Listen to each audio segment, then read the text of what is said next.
রাশিয়ার আগ্রাসন এখনো থামেনি। ইউক্রেনের আকাশে প্রতিদিনই ভেসে বেড়ায় ক্ষেপণাস্ত্রের ছায়া।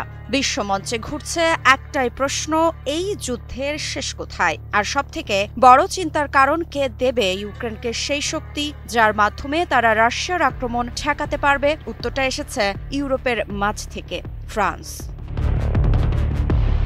সম্প্রতি ইউক্রেন ও ফ্রান্স স্বাক্ষর করেছে এক ঐতিহাসিক সামরিক চুক্তি অনুযায়ী ইউক্রেন পাবে ফ্রান্সে তৈরি সর্বোচ্চ ১০০টি রাফালে যুদ্ধবিমান।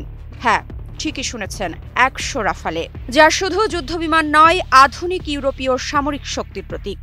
আর এই ক্রান্তি লগ্নে রাশিয়াকে মোকাবিলা করতে এর গুরুত্ব তুলনাহীন। তবে একটি ফাঁক রয়ে গেছে। এই যুদ্ধ বিমানগুলো ইউক্রেন হয়তো এখনই পাচ্ছে না, আগামী ১০ বছরে পর্যায়ক্রমে এই যুদ্ধ বিমানগুলো পাবে ইউক্রেন।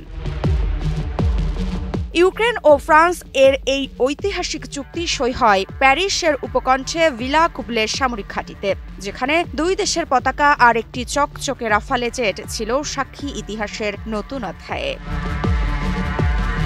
সংবাদ মাধ্যম রয়টার্সের বরাতে জানা যায়, শুধু যুদ্ধবিমান নয়, চুক্তিতে অন্তর্ভুক্ত আছে আকাশ প্রতিরক্ষা ব্যবস্থা, ড্রোন ও ড্রোন প্রতিরোধ প্রযুক্তি, এমনকি স্মার্ট গোলা বারুদও। অর্থাৎ বলাই যায়, রাশিয়া ইউক্রেন যুদ্ধে ইউক্রেনের পাশে ফ্রান্স।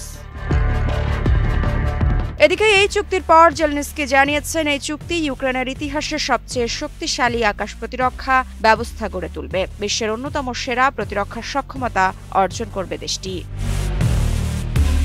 অন্যদিকে এই ঘোষণার পরই রাফালের নির্মাতা কোম্পানি ড্যাশো এভিয়েশনের শেয়ার আকাশ ছুঁয়েছে। মাত্র কয়েক ঘন্টায় দাম বেড়েছে প্রায় ৮%।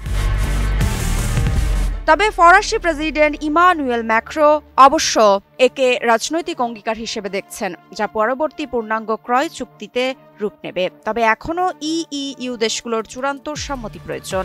ইমানুয়েল ম্যাক্রো জানিয়েছেন, ১০০ রাফালে এটা শুধু একটি চুক্তি নয়, এটি একটি হুঁশিয়ারি। ইউক্রেনের সামরিক বাহিনীকে সম্পূর্ণভাবে পুনর্গঠনের পথ দেখাবে এই চুক্তি। একদিকে এই চুক্তির ফলে স্বল্প মেয়াদে ইউক্রেন পাবে ড্রোন প্রতিরোধ ব্যবস্থা ও জরুরি সামরিক সরঞ্জাম। আর দীর্ঘমেয়াদে লক্ষ্য একটাই, যুদ্ধ শেষের পরও যেন ইউক্রেন নিজেকে রক্ষা করতে পারে যে কোনো নতুন আগ্রাসনের বিরুদ্ধে। অন্যদিকে চুক্তিতে আরও যুক্ত হয়েছে নতুন প্রজন্মের SAMPT আকাশ প্রতিরক্ষা ব্যাটারি ও AASM hammer air to surface গোলা বারুদ। কিন্তু এখানেই প্রশ্ন, রাফালে চালাবে কে? ইউক্রেনীয় পাইলটদের তো দীর্ঘ প্রশিক্ষণ লাগবে। আর ফরাসি সরকারের বাজেট সংকট ও রাজনৈতিক অস্থিরতার মধ্যে এই প্রতিশ্রুতি কত দ্রুত বাস্তবে রূপ নেবে, এই প্রশ্ন থেকে যায়। এ বিষয়ে বিশেষজ্ঞরা অবশ্য বলছেন, চুক্তি বড়, তবে বাস্তবায়নই নির্ধারণ করবে এর প্রকৃত শক্তি।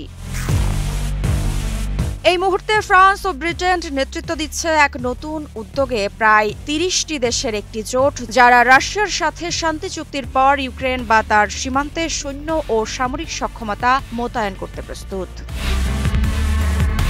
ইউক্রেনের আকাশে হয়তো এখনও রাশিয়ার মিসাইলের গর্জন শোনা যায়, কিন্তু এই চুক্তি একটি নতুন সূর্যোদয়ের ইঙ্গিত দেয়। রাশিয়ার আগ্রাসনের মুখে ইউরোপের বার্তা এখন স্পষ্ট, তুমি একা নও ইউক্রেন। ঋত্বিকা সিনহা বিশ্বাস, নিউজ 24।